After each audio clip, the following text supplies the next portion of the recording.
especially if I take steps to remember the times that have been difficult and times where I had no hope, where I thought that I had the biggest thing in the world to worry about. Times when my hair would get straight until I fell asleep.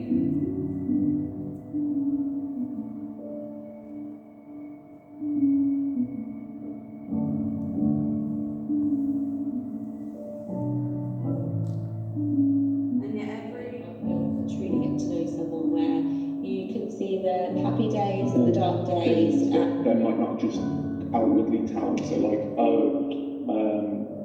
like people's guilty pleasures and little things like that, and just little quirks that make them who they are. It's 1 to 1. I find in a crowd, I tend to get to. You know when they're in a mood, and you know they're in a mood, but they don't really want to tell you, and you have to tiptoe around it because they do want to tell you, they want to talk about it, but they don't really want to say outright, I don't feel great. When you can tell that from somebody, whether it's their faces or just the way they are, I feel like that's how I know someone. That's what makes me go.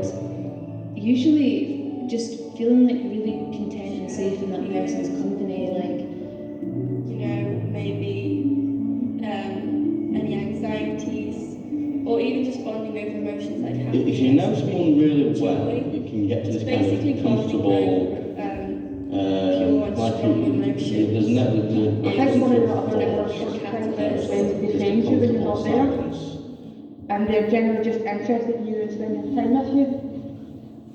Again, it's that someone gets my sense of humour, if I get someone when else's you've known sense of somebody humour, for a long it's time, an instant connection thing for me, and it makes me it's an feel like, instinct about how they're cool, feeling, you get that, how and you I approach get them, you, that kind of thing.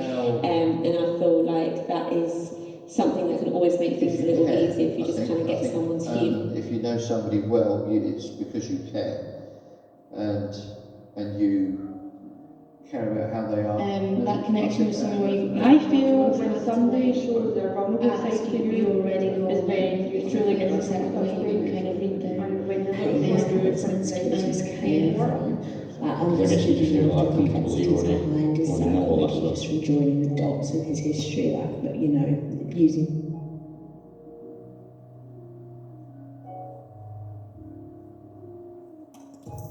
The creation of this performance led me on a series of different paths, exploring autobiographical performance, audience and storytelling. I began my creative process by reflecting on the White Box Project Part 1, which was an autobiographical performance which explored my journey over the last 10 years and the impact that that journey has had on who I am today. By accumulating voice notes during the process, I was able to gain insight into pure emotions as they happened, which I collated into this performance. By reflecting on the performance, I was able to discover that the overall project was not over and that there was more to learn. After the performance, I gave myself time to emotionally process. I learned that the making of this performance felt cathartic for me, so when moving on to the White Box Project Part 2, I started the process by looking over some of the reading I did for Part 1. I looked at Deirdre Heddon's autobiography and performance, and Galen Gardner's autobiography and identity.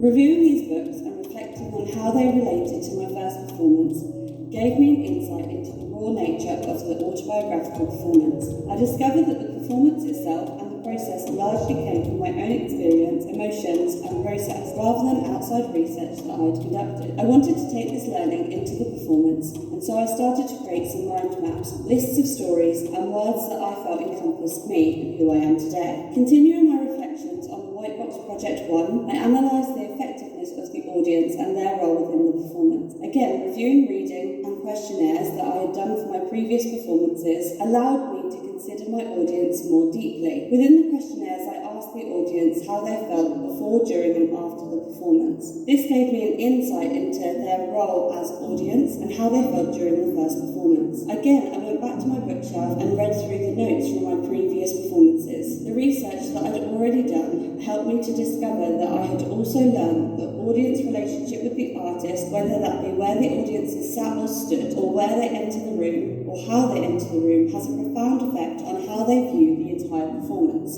For this, I looked at kinesthetic empathy, audiences, sociological theory of performance and imagination, audience engagement in performing arts. As the White Box Project 2 was developing, through the personal reflections of my previous performance, I began reflecting on my life and the elements of my life that have got me to here today. As I reflected, I knew I wanted to add an element of voice and storytelling to the performance. I wanted to emulate the voice notes in the first performance by creating an ephemeral version that could be recreated.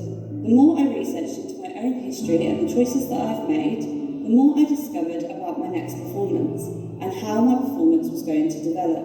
I began research into storytelling. I watched TED Talks and listened to the Moth podcast. These helped me understand the power of storytelling and gave me a real insight into how storytelling and storytellers can capture an audience. My research continued with emotion and narrative, perspectives of autobiographical storytelling. The more I explored my own story, the more I discovered that this is often how I find connections with people. How I build relationships with others is often by sharing stories from my life. This intrigued me. I wanted to understand how other people shared stories and built relationships with others.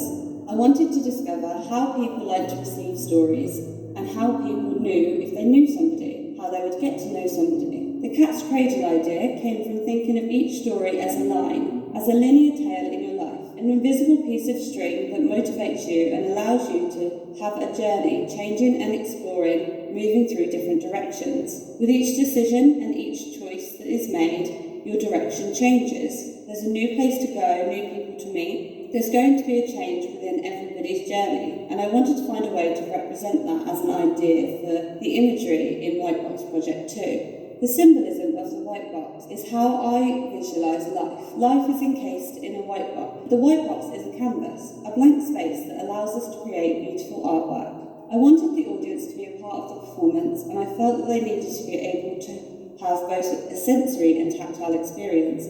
This led me to looking into senses. I discovered the senses in performance, which allowed me to really explore how the senses could be used as part of the performance. During my talks with friends and family about how they received stories, I discovered that many people like to read or listen to audiobooks, as this was a way that they could really engross themselves in the stories. It allowed them to have a clear picture of their environment and use their own imagination to interpret the story in their own way. I wanted to give my audience the opportunity to picture the words I was saying without distraction and really imagine the scenarios in which I was telling them about. Within this performance, I wanted to share who I am without entirely giving the audience every part of myself. I wanted to give the audience the opportunity to see moments from my life in their own imaginations. I wanted the audience to feel connected to me and yet still have space to reflect on their own lives and the stories they tell repeatedly in order to connect with others. And I wanted to create a piece of art that symbolised the cat's cradle of life and my life so far. Thank you for being a part of the White Box Project Part 2, Stories. We now have 5 minutes for a discussion about your experience, and I'm here to answer any questions that